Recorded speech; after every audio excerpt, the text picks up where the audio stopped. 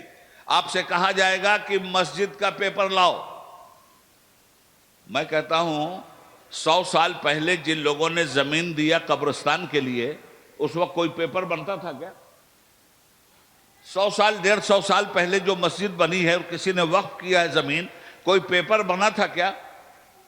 اب آپ پیپر مانگیں گے، سروے کریں گے اور متولی سے کہیں گے پیپر لے آؤ، مسجد کے امام سے کہیں گے پیپر لے آؤ، اشرفیہ کی کمیٹی سے کہیں گے پیپر لے آؤ، تو جتنے لوگ بائی پیپر ہیں وہ بھی وقف کی ہے، جتنے لوگوں نے وقف کر دیا اور پیپر نہیں بنا تو زبانی طور پر بھی وہ وقف کی جائیداد ہے، اور اب آپ اس جائیداد پر نگاہ ڈال کر اس کو چھیننے کے چکر میں لگے ہوئے ہیں۔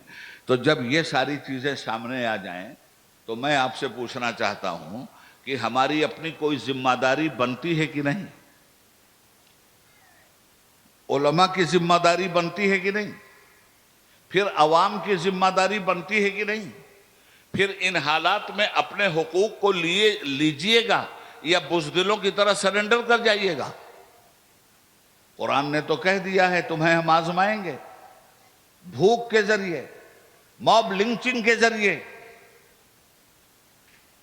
تپتی ہوئی ریت پہ تمہیں ہم آزمائیں گے، تمہارے آشیانے پھونکے جائیں گے، ہم اس وقت دیکھیں گے کہ تم ایمان کی کس سیڑھی پہ کھڑے ہو۔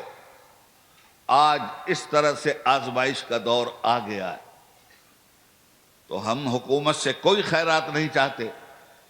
ہمارا حکومت سے صرف یہ ڈیمانڈ ہے کہ تم ہمارے معاملات میں انٹرفیئر مت کرو، تم ہماری جائیداد کے معاملے میں انٹرفیئر مت کرو۔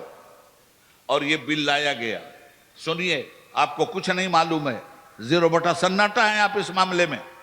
جب یہ بل آیا تو کتنے لوگوں کے ذریعے پاس ہوگا یہ بل؟ پارلیمنٹ میں کسی بھی بل کو پاس کروانے کے لیے 272 ایم پیز کے ووٹ کی ضرورت ہوتی ہے، یاد رکھیے گا۔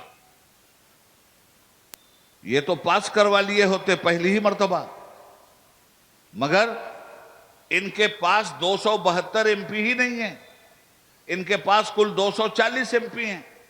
بل پاس کروانے کے لیے 272 ایم پی چاہیے۔ جب یہ بل آیا تو ہم لوگوں کے پیر کے نیچے سے تو زمین نکل گئی، توڑنا پورے ملک میں شروع کر دیا۔ اب انہوں نے اپنی الائی پارٹیوں سے کہا کہ آپ لوگ ہمارا ساتھ دے کر اس بل کو پاس کر دیجئے۔ حکومت بنتی ہے کتنی سیٹ پر؟ 272 ایم پی ہوتے ہیں تب سینٹر میں گورنمنٹ بنتی ہے۔ بی جے پی کے پاس 272 ایم پی نہیں ہے، 240 ایم پی۔ باہر سے 52 ایم پی ان کی مدد کر رہے ہیں جو این ڈی اے کہلاتے ہیں، تب یہ گورنمنٹ بیساکھی پہ چل رہی۔ نتیش کمار کی بیساکھی پہ یہ گورنمنٹ چل رہی، بہار کے چیف منسٹر کی، آندھرا پردیش کے چیف منسٹر مسٹر بابو کی بیساکھی پہ یہ گورنمنٹ چل رہی ہے۔ تو جب یہ گورنمنٹ دوسری بیساکھیوں پہ چلتی، ہم گئے، ہمارا پورا بورڈ گیا، نتیش کے پاس بھی گئے، چندرا بابو نائیڈو کے پاس ہم آندھرا بھی گئے، اور ہم نے ان سے کہا، صاف کہا کہ Chandra Babu Naidu chief minister of Andhra Pradesh, B J P کہتی ہے کہ ہم پاور میں آئے تو مسلمانوں کو ریزرویشن نہیں دیں گے، اور آپ کہتے ہو کہ ہم پاور میں آئے تو مسلمانوں کو ریزرویشن دیں گے۔ آپ نے پاور میں آ کے ثابت بھی کیا، الائز آپ بی جے پی کے بنے ہوئے ہو، اور پاور میں آ کر بی جے پی آپ کے ہاں آ کے بول کی گئی کہ مسلمانوں کو ریزرویشن نہیں دیں گے، اور چندرا بابو نے اعلان کیا کہ ہم مسلمانوں کو ریزرویشن دیں گے، اور وہ پاس ہو گیا۔ چندرا بابو نائیڈو نے کہا کہ ہم ہر مسجد کو 10,000 روپیہ ماہانہ دیں گے، وہ بھی پاس ہو گیا۔ انہوں نے کہا ہم ہر امام کو 10,000 روپیہ ماہانہ دیں گے، انہوں نے کہا ہم ہر مؤذن کو 5,000 روپیہ ماہانہ دیں گے۔ تو چندرا بابو نائیڈو تو اپنے آندھرا پردیش میں اپنی گورنمنٹ میں یہ کارنامہ انجام دے رہے ہیں، ہم نے ان سے کہا مسٹر چیف منسٹر، اس بل کی آپ حمایت نہیں کریں گے، اور اگر آپ لوگوں نے اس بل کی حمایت کی اور یہ بل پاس ہو گیا پارلیمنٹ میں اور مسلمانوں کی گردن پر سیاسی تلوار چل گئی، تو پھر یاد رکھیے گا کہ کیلنڈر کی 30 تاریخ آخری تاریخ نہیں ہوتی، اس کے بعد پھر پہلی تاریخ آ جاتی ہے۔ 5 سال کی سیاسی دکان ہے آپ کی، 5 سال کے بعد ہم آپ کے چپے چپے پہ آئیں گے، اور جس طرح مسلمانوں نے جتوایا ہے اسی طرح ہم آپ کی ضمانت بھی ضبط کروائیں گے۔ بڑی سخت باتیں کر کے ہم آئے ہیں، اور انہوں نے پارلیمنٹ میں اپنا بیان دیا، ان کی پارٹی کے لیڈر نے، کہ ہم اس بل کی حمایت نہیں کرتے۔ سمجھ جاؤ، اس کو بیدار کرنا آپ کو بہت ضروری ہے۔ تو جب بل انہوں نے پیش تو کر دیا تھا پاس کروانے کے لیے، مگر جب انہوں نے دیکھا کہ 272 MP نہیں ملیں گے، تو چور دروازہ حکومت نے دیکھا اور اسے جوائنٹ پارلیمنٹری کمیٹی کے پاس بھیج دیا۔ کیا ہوتی ہے جوائنٹ پارلیمنٹری کمیٹی؟ JPC۔ ہر پارٹی کے ممبرانوں کو اکٹھا کر کے ایک پارٹی بنا دی جاتی ہے، اور اس کے حوالے یہ کر دیا گیا کہ آپ لوگ اس کو دیکھیے کہ ملک کی رائے کیا ہے۔ اب پورے ملک کی رائے تلاش کرنے لگے جوائنٹ پارلیمنٹری کمیٹی۔ وہ لکھنؤ بھی آئی، وہ آدھرا بھی گئی، وہ آسام بھی گئی، ہر جگہ گئی۔ انہوں نے ہم لوگوں سے سگنیچر مارا کہ آپ اس بل کی حمایت کرتے ہو یا مخالفت۔ ہمارے بورڈ نے سارے ہندوستان کے مسلمانوں میں پرچار و پرسار کر دیا کہ ہم اس بل کی مخالفت کرتے ہیں، آپ لوگ اپنا سگنیچر بھیجیے۔ اللہ کے کرم سے 6 کروڑ مسلمانوں کا سگنیچر گیا کہ ہم اس بل کی مخالفت کرتے ہیں۔ اس کے بعد بھی ہر صوبے میں دورہ ہونے لگا، اور ہم اس سیشن میں جو 25 نومبر سے شروع ہوا ہے پارلیمنٹ کا، ہم ڈرے ہوئے تھے کہ اس سیشن میں یہ بل آ جائے گا، مگر گورنمنٹ 2 قدم پیچھے ہٹی، اس لیے کہ JPC نے یہ کہہ دیا کہ ہم ابھی رپورٹ دینے کی پوزیشن میں نہیں ہیں، ہمیں اور ٹائم چاہیے۔ گورنمنٹ ڈھیلی ہوئی۔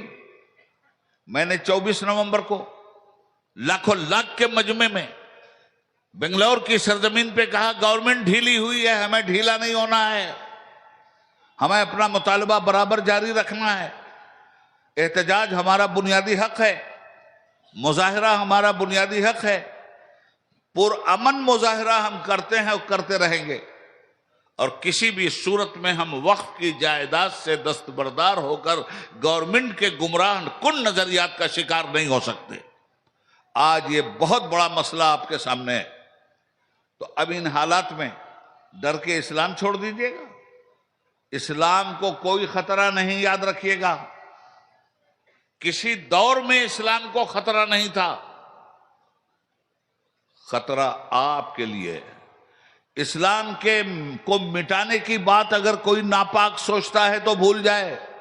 ہلاکو خان نے بھی سوچا تھا اسلام کو مٹانے کی بات، 18 لاکھ لاشیں آپ کی پٹوا دی تھی، آپ کے سر کی کھوپڑی کے مینار بنوا کر کے اس نے اپنی فتح کا جلوس نکالا تھا، اور اس نے بغداد میں اعلان کر دیا کہ آج ہم نے اسلام کو ختم کر دیا۔ مگر جس زمانے میں بغداد میں اسلام کا سورج غروب ہو رہا تھا، ٹھیک اسی زمانے میں اسلام کا سورج ملیشیا میں نکل رہا تھا، انڈونیشیا میں نکل رہا تھا، جاوا سماترا میں نکل رہا تھا، جہاں میں اہل ایمان صورت خورشید جیتے ہیں، ادھر ڈوبے ادھر نکلے، ادھر ڈوبے ادھر نکلے۔ اسلام کہیں سے نہیں ختم ہونے والا۔ اسلام کی گارنٹی رب العالمین نے لی ہے، مگر آپ کی گارنٹی نہیں لی ہے۔ آپ کی گارنٹی کے لیے پروردگار نے شرط رکھی ہے، اور صاف صاف کہا ہے، وَلَا تَهْنُوا وَلَا تَحْزَنُوا وَأَنْتُمُ الْأَعْلَوْنَ إِن كُنتُم مُؤْمِنِينَ۔ گھبرانا مت، ڈرنا مت، بزدلی مت دکھانا، تمہیں کو ہم غالب کریں گے۔ شرط یہ ہے کہ مومن اپنے کو ثابت کر دینا، ایمان شرط ہے۔ تو ہمارے وجود کی ضمانت ایمان پہ رکھی گئی۔ اگر ایمان ہے تو ہمارے وجود کی ضمانت ہے۔ پھر دوسری بات، اس دنیا فانی میں ہم آئے ہیں، ہم سوچتے ہیں راحت بھری زندگی گزار لیں۔ غور سے سن لو مسلمانوں، راحت والی زندگی لے کے تم پیدا ہی نہیں ہوئے ہو، گزارو گے کہاں سے؟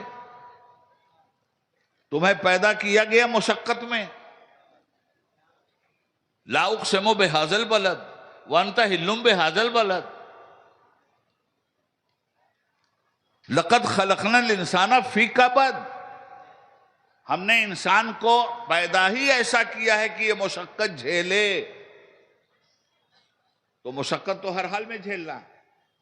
پیدا ہوئے بلا مشقت کے، دودھ ملا بلا مشقت کے، بچپن گزرا بلا مشقت کے، جوانی میں جوتا توڑ رہے ہو بلا مشقت کے، بال بچوں کے لیے خون پسینہ بہا رہے ہو بلا مشقت کے، ہندوستان چھوڑ کے سعودیہ میں جا کر کے نوکری کر کے پیسہ کما رہے ہو بلا مشقت کے۔ انسان کی زندگی ہی مشقت سے بھری ہوئی ہے۔ قدرت نے انسان کے لیے یہی نیچر بنایا ہے۔ تو جب مشقت کے ساتھ باہر جا کر پیسہ کما کر یہاں گھر بنا رہے ہیں اور گھر پہ بلڈوزر چل رہا ہے، تو ایک گھر ایسا بناؤ نا یار جہاں بلڈوزر چلانے والوں کو اس گھر میں رہ کر دیکھو جہنم میں جل رہا ہے۔ اس دنیا کو تو چھوڑ کے جانا ہے، گھر تو آخرت کا ہے۔ مجھے بتاؤ حافظ ملت نے کون سا مکان بنایا؟ حافظ ملت نے کون سی دنیا کی دولت جمع کی؟ مگر حافظ ملت نے مشقت انہوں نے بھی اٹھائی۔ کفر بھی مشقت اٹھاتا ہے، مومن کو بھی مشقت اٹھانا ہے۔ دونوں طرف سے جنگ ہوتی ہے، دونوں طرف سے سورما نکلتے ہیں، دونوں طرف سے کشتے کے پشتے پڑتے ہیں، دونوں مشقت کرتے ہیں۔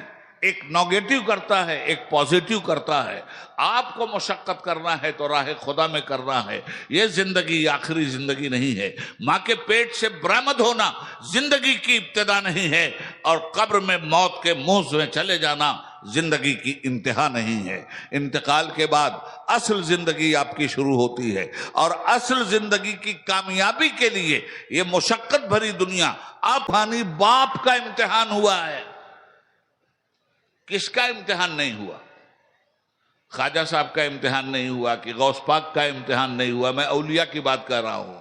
حضرت امام حسین کا امتحان نہیں ہوا کہ امام زین العابدین کا امتحان نہیں ہوا؟ اور اوپر اٹھو تو حضرت نوح کا امتحان ہوا کہ نہیں؟ حضرت ابراہیم خلیل اللہ کا امتحان ہوا کہ نہیں؟ قرآن تو یہ کہتا ہے وَإِذِ ابْتَلَىٰ إِبْرَاهِيمَ رَبُّهُ بِكَلِمَاتٍ فَأَتَمَّهُنَّ، جب امتحان میں ہمارا ابراہیم پورا اترا تب ہم نے ابراہیم کو قوموں کا امام بنا دیا۔ بچوں کو خشک زمین پہ لے جا کے چھوڑا ہو، امتحان تھا یا نہیں تھا؟ نارے نمرود میں جا کر کے امتحان دیا یا نہیں دیا؟ وطن سے ہجرت کر کے امتحان دیا یا نہیں دیا؟ خود میرے مصطفیٰ نے امتحان دیا یا نہیں دیا؟ اور قدرت نے میرے مصطفیٰ کا بھی امتحان لیا یا نہیں لیا؟ مکہ چھوڑا، امتحان دیا یا نہیں دیا؟ یثرب بسایا، امتحان دیا یا نہیں دیا؟ صحابہ نے درد چھوڑا، امتحان دیا یا نہیں دیا؟ آپ کو گھبرانا نہیں ہے، بزدل نہیں بننا ہے۔ جب یہ حالات ہو گئے تو آپ بہت پیچھے چل کر اپنے نبی کی سیرت کا مطالعہ کیجئے۔ آپ مکہ کے 13 سال والے اسلام پر نظر ڈالیے۔ آپ مدینہ والے اسلام کے ماحول میں نہیں ہیں، آپ مکہ والے اسلام کے ماحول میں ہیں۔ آپ مدنی دور والے اسلام میں نہیں ہیں، آپ مکی دور والے اسلام میں ہیں۔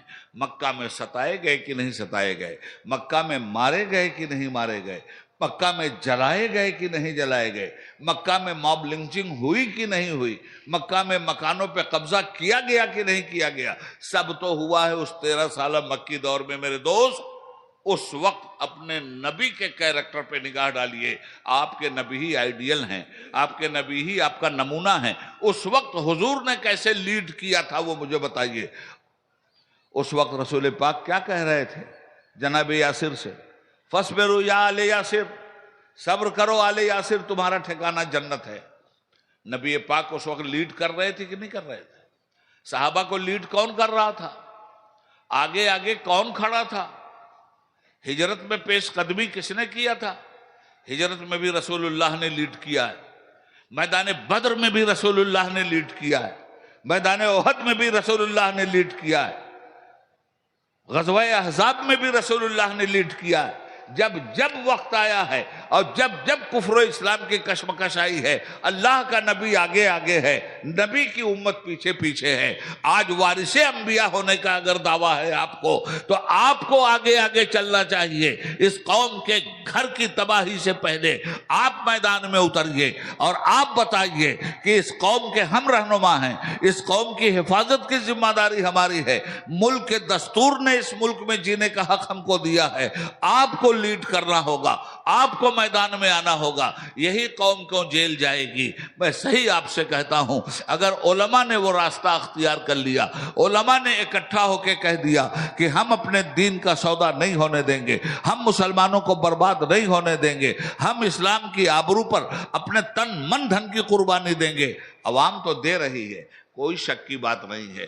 پہل علماء کو کرنا چاہیے، لیڈ علماء کو کرنا چاہیے۔ رہبر ہونے کا دعویٰ ہے تو رہبری کا حق بھی ادا کرنا چاہیے۔ صرف تقریریں کرنے سے رہبری نہیں ہوتی، صرف تحریریں لکھنے سے رہبری نہیں ہوتی۔ رہبری میدان عمل میں اترنے کے لیے آپ کو چیلنج کرتی ہے، آئیے اور میدان عمل میں اتریے۔ چند آدمی فرض کفایہ بنے ہوئے ہیں جو آپ کی لڑائی لڑ رہے ہیں، مجموعی طور پر آپ کو یہ لڑائی نگاہ ہے، آپ کی مسجدوں پہ نگاہ ہے، آپ کے مزاروں پہ نگاہ ہے۔ معلوم نہیں کتنے مزار توڑ دیے گئے، کہاں کھڑے تھے آپ؟ معلوم نہیں کتنی مسجدیں توڑی گئیں، کہاں کھڑے تھے آپ؟ ایک طرح سے آپ کو بزدل بنایا جا رہا ہے، دہشت گردی کے ذریعے آپ کو سیکنڈ نیشنل بنانے کی کوشش کی جا رہی ہے۔ اس لیے میری گزارش ہے آپ سے کہ آپ اپنے حق سے کبھی دستبردار مت ہوئیے گا، آپ اپنا حق ڈٹ کے لیجئے گا۔ کوئی مائی کا لال آپ کا حق آپ سے نہیں چھین سکتا، ہم سے کوئی دوسری ہجرت نہیں ہونے والی ہے۔ ہم تو وہ لوگ ہیں کہ زمین پہ بھی رہتے ہیں تو ہندوستانی ہیں، اور مرنے کے بعد قبر میں بھی جاتے ہیں تو ہندوستانی ہیں۔ منہا خلقناکم وفیہا نعیدکم ومنہا نخرجکم تارۃ اخری۔ ہم اسی زمین سے پیدا ہوئے ہیں، اسی زمین میں جانے والے ہیں، اور اسی زمین سے روز قیامت اٹھنے والے ہیں۔ مسلمان اپنی زمین بھی نہیں چھوڑے گا، اپنا ضمیر بھی نہیں چھوڑے گا۔ جاگنے کی ضرورت ہے، کسی پہ ظلم نہیں کرنا ہے، ظلم سہنا بھی نہیں ہے، کسی کے ساتھ بے ایمانی نہیں کرنی ہے، بے ایمانی ہونے بھی نہیں دینی ہے۔ آپ کو اپنے حقوق کی حفاظت اور پاسداری کے لیے جگانے والوں کی ذمہ داری ہے کہ وہ آپ کو جگائیں، اور جس طرح سے بھی ممکن ہو سکتا ہے آپ کو عملی اقدامات کے لیے کھڑا کریں۔ حضور حافظ ملت نے عملی اقدام کے لیے آپ کو کھڑا کیا تھا۔ حافظ ملت نے صرف یہ عمارت نہیں بنائی تھی، اس عمارت کے ساتھ ساتھ انسانیت سازی کی تھی۔ اور حافظ ملت کے دنیا سے چلے جانے کے بعد 50 سال تک یہ کارواں عزیز ملت کی قیادت میں جس شاندار طریقے سے چلا ہے، آپ ذرا سے دیکھو، جب آدمی کردار میں ڈھل جاتا ہے تو دنیا اس کی کیسی رسیہ ہو جاتی ہے، دنیا اس کی کیسی گرویدہ ہو جاتی ہے۔ حافظ ملت کا کردار ہم نے دیکھا ہے، آپ لوگوں میں بھی بہت لوگوں نے دیکھا ہوگا۔ مگر جب عزیز ملت کو سربراہ اعلیٰ بنایا گیا، 29 سال کا نوجوان، رنگینیاں اسے پکار رہی تھیں، جوانیاں اسے پکار رہی تھیں، شباب اس کی چوکھٹ پہ کھڑے ہو کے آواز دے رہا تھا، دنیا بھر کی نئے رنگیاں اس کے سامنے تھیں۔ جاہل بھی نہیں تھا، وہ عالم بھی تھا، انجینئر بھی تھا، الیگیرین بھی تھا، مصباحی بھی تھا۔ 29 سال کی عمر میں کون کنٹرول کرتا ہے اپنے نفس کو؟ مگر واہ رے حافظ ملت، کس طرح آپ نے ہمیں اس سرمایے کی نگہبانی کرنے والا لیڈر دیا کہ اس نے 29 سال کی عمر سے لے کر آج 80 سال کی عمر تک بے داغ زندگی گزاری ہے، اپنے شاندار کیریکٹر کے ساتھ زندگی گزاری ہے۔ اور یہی وجہ ہے کہ 20% کام حافظ ملت کے زمانے میں ہوا تھا اور 80% کام اس 50 سال کے اندر حضرت عزیز ملت نے کر کے دکھلا دیا ہے۔ تو یہ مدارس اسی لیے ہیں کہ قوم کو نمازوں کی بھی یہ تبلیغ کریں، اور میدان عمل میں آ کر اپنے حقوق کی حفاظت کی بھی یہ تبلیغ کریں۔ دونوں چیزیں آپ کے سامنے ہیں۔ جب باہر کی طاقت دین پہ حملہ کرے تو بھی انہی علماء کی ذمہ داری ہے. اور جب اندر والے شراب پینے لگیں، اندر والے زناکاری کرنے لگیں، اندر والے جوا کھیلنے لگیں، اندر والے سود کھانے لگیں، مسلمان ہی اپنے اندر فیکٹری کھولنے، 2 فیکٹریاں کھلی ہیں، آخری بات کہہ رہا ہوں، وقت نہیں ہے. 2 فیکٹری اس وقت ملک میں کھلی ہے، ایک حکومت نے کھولی ہے، ایک مسلمانوں نے. 2 فیکٹری، ایک فیکٹری کھولا حکومت نے، دوسری مسلمانوں نے. حکومت کی فیکٹری سے دہشت گردی نکلتی ہے، حکومت کی فیکٹری سے موب لنچنگ نکلتی ہے، حکومت کی فیکٹری سے مسجدوں پر حملہ نکلتا ہے. یہ حکومت کی اسپانسرشپ ہے. اور مسلمانوں کی فیکٹری سے کیا نکلتا ہے؟ بدعملی. مسلمانوں کی فیکٹری سے جوا، مسلمانوں کی فیکٹری سے شراب، مسلمانوں کی فیکٹری سے چوری سینہ زوری، مسلمانوں کی فیکٹری سے بدعملی بد اخلاقی، مسلمانوں کی فیکٹری سے ترک نماز نکلتی ہے. جمعہ کے دن مسجد بھر گئی اور 7 دن مسجد خالی. ہندوستانی مسلمان کس قبرستان میں رہا 7 دن؟ جمعہ کے دن مسجد بھر رہا ہے. یہ فیکٹری بدعملی کی مسلمانوں نے کھولی ہے. تو حافظ ملت نے اصلاح معاشرہ کا بھی انتظام کیا، اور حافظ ملت نے ہر فیلڈ کے لوگوں، ابھی ہمارے سارے علماء چیخ کے کہہ رہے تھے، ہر فیلڈ میں ہم پیدا ہوئے، ہر فیلڈ میں ہم پیدا ہوئے. دنیا بھر کی فیلڈ گنا دی گئی، سیاست کی فیلڈ نہیں گنائی گئی. بھائی سیاسی اعتبار سے طاقت ہوگی جبھی تو آپ لڑائی لڑو گے. انجینئر گنا دیا آپ نے، ڈاکٹر گنا دیا آپ نے، معلوم نہیں کیا کیا گنا دیا آپ نے.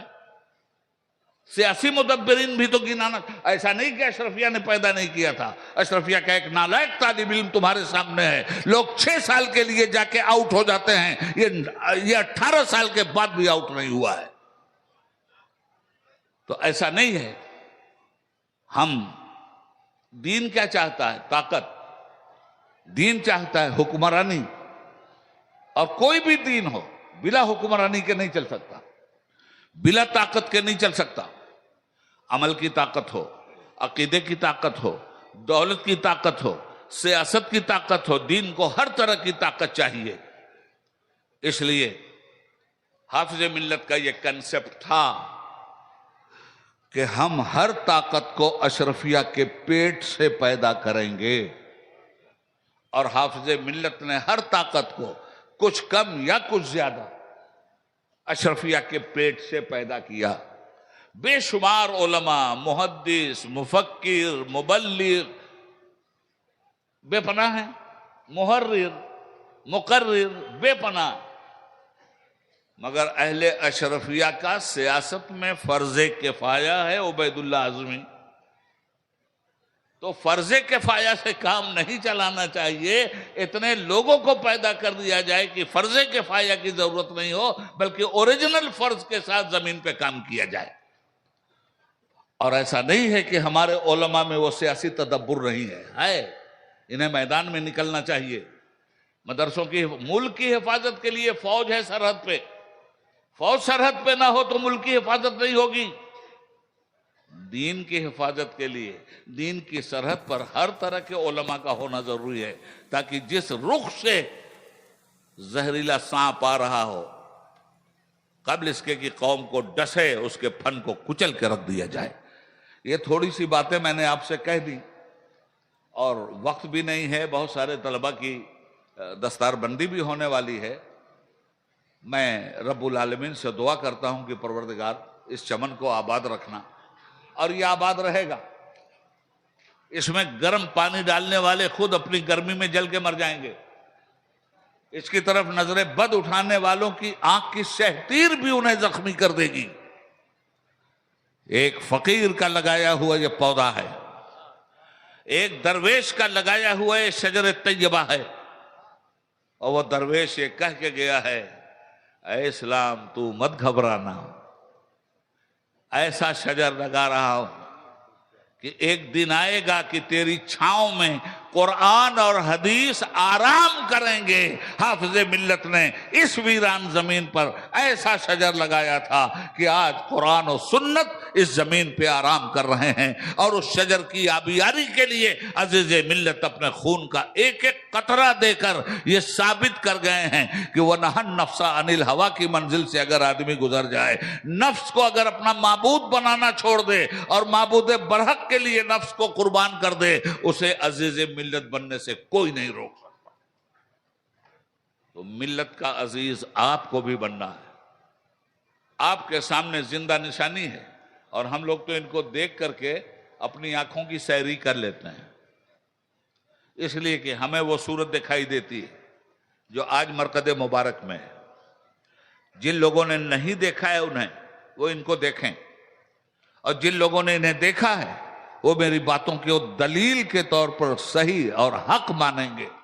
اس لیے حضرات ایک چیز میں پیش کر کے بات ختم کرتا ہوں. بات آئی تھی پیسوں کی, 1,00,000 روپیہ تو بمبئی سے معلوم نہیں کتنا, پورے ہندوستان کو بمبئی پیسہ دے رہا ہے, معلوم نہیں کروڑہ کروڑ اربوں خربوں جا رہا ہے. تو 1,00,000 روپیہ کلکتہ سے دکھا دیا گیا اور 1,00,000 روپیہ بمبئی سے دکھا دیا گیا. 1,00,000 روپیے سے نہ اس کا پیٹ بھرنا ہے, اور نہ مجھے ابھی اس بات میں یقین ہے کہ سارے مصباحی حضرات ایک آواز پر 20,000 کی شکل میں یہاں چلے آئیں گے اور 20,000 روپے دے دیں گے. میں ایک تجویز پیش کرتا ہوں, اگر ہمارے حضرت کو منظور ہو تو وہ تجویز آپ کے لیے کارآمد ہوگی, اور انشاءاللہ اگر اس پہ عمل ہو گیا ہر مہینے میں 10,00,000 روپیہ اشرفیہ کے پاس آرام سے آ جائے گا. تجویز یہ ہے, یہ دور ہے. دیکھیے ایک لڑکا ہے ولی رحمانی, آپ لوگوں سے بہت لوگ جانتے ہوں, بنگال میں حضرت, اس نے پورے ہندوستان کے مسلمانوں سے اپیل کیا کہ مسلمانوں میں تمہیں ایک اسکول دینا چاہتا ہوں, زمین ہے میرے پاس, پیسہ نہیں ہے کہ تمہیں اسکول دوں, میں مسلمانوں تم سے صرف 100 روپیہ مانگ رہا ہوں, 100 روپیہ. میں وہاں وزٹ کرنے والا ہوں. 5 کروڑ سے زیادہ ایک سال میں اس کے پاس پیسہ آیا, اور اس نے خود اعلان کیا ہے کہ یہ 100 روپے کی برکت پر مسلم 100 روپیہ اس نے مانگا تھا. میں بھی تمام عشاقان رسالت سے, تمام اولیاء اللہ کے ماننے والوں سے, تمام اشرفیہ کے فداکاروں سے آج یہ اپیل کرتا ہوں, اور ضرورت پڑی تو سوشل میڈیا پہ بھی میں اپیل کروں گا کہ ہمیں زیادہ نہیں, کام آپ دیکھ رہے ہیں, کام بول رہا ہے, عمارتیں بول رہی ہیں. ابھی ہمارے پاس نئی عمارت کی جو داغ بیل ڈالی جا رہی ہے اس کا بجٹ 5 کروڑ روپے کا ہے. 5 کروڑ کا بجٹ ہے اس کا. فاؤنڈیشن مکمل ہو گیا ہے, 10-10 فٹ کے پلرز بھی کھڑے ہو گئے ہیں. وہ زمین ہم سے 5 کروڑ روپے کا مطالبہ کر رہی ہے. میں آپ تمام حضرات سے کہہ رہا ہوں, آپ کے پاس موبائل ہے, اشرفیہ اپنا کوڈ دے دے, آپ صرف 100 روپیہ ڈال دیجئے, اور ہر مہینے 100 روپیہ ڈال دیجئے, کوئی زیادہ نہیں ہوتا.